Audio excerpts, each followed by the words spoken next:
Hello అందరికీ ఈరోజు ఒక మంచి స్నాక్స్ రెసిపీతో మళ్ళీ మీ ముందుకు వచ్చేసానండి. అదేంటంటే ఆలు పరోటా.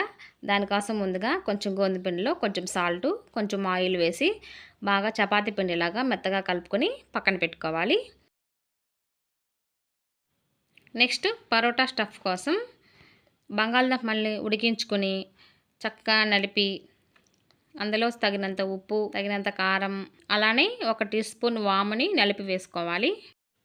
నెక్స్ట్ మనం ఇందులో 1 ఇంచ్ అల్లం ముక్క, అలానే ఒక 4-5 పచ్చిమిరపకాయలని మిక్సీలో వేసి క్రష్ చేసినట్టుగా 1 టీ స్పూన్ వేసాను.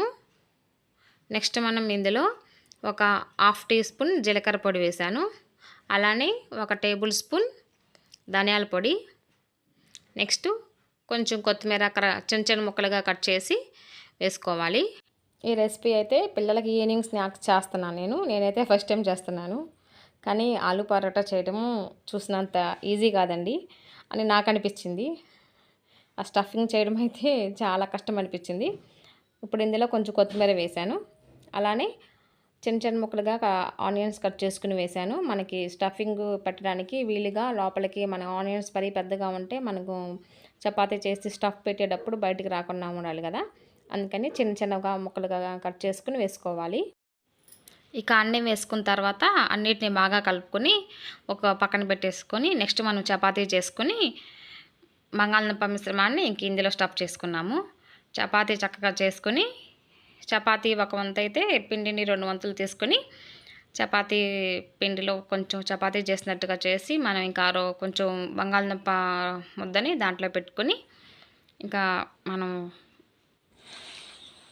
స్టఫ్ బయటకు రాకుండా పెట్టుకోవాలి. ఇక అసలు నాకైతే ఫస్ట్ అయితే అసలు కుదరలేదండి. నేనైతే ఫస్ట్ టైం చేస్తున్నాను కదా, అసలు కుదరలేదు నాకైతే.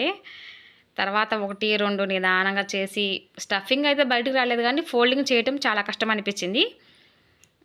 ఇక నిదానంగా కొంచెం కొంచెం పిండి వేసుకొని ఇంక చపాతీ చేసుకుంటూ ఉన్నాను.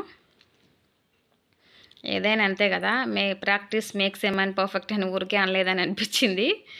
నిదానంగా చేసుకొని అది స్టఫ్ చేసినాక ఎక్కడ గట్టిగా ప్రెస్ చేస్తే ఇక బంగాళదుంప పేస్ట్ అనేది బయటకు వచ్చేస్తుందేమో అన్నట్టు అనిపించింది. నిదానంగా చేసుకుంటూ షేప్ అని నీట్గా వచ్చినాయి, కానీ స్టఫ్ చేయడం కొంచెం కష్టం అనిపించింది. ఇంక 2-3 చేసినాక ఈజీగా అనిపించేసింది. నెక్స్ట్ మనం ఫ్రై చేసుకుందాము. ఒక పాన్ పెట్టేసి కొంచెం ఆయిల్ వేసి ఆయిల్ హీట్ అయిన తర్వాత ఒక్కొక్క చపాతీని ఫ్రై చేసుకోవటమే. టేస్ట్ చాలా బాగుంది.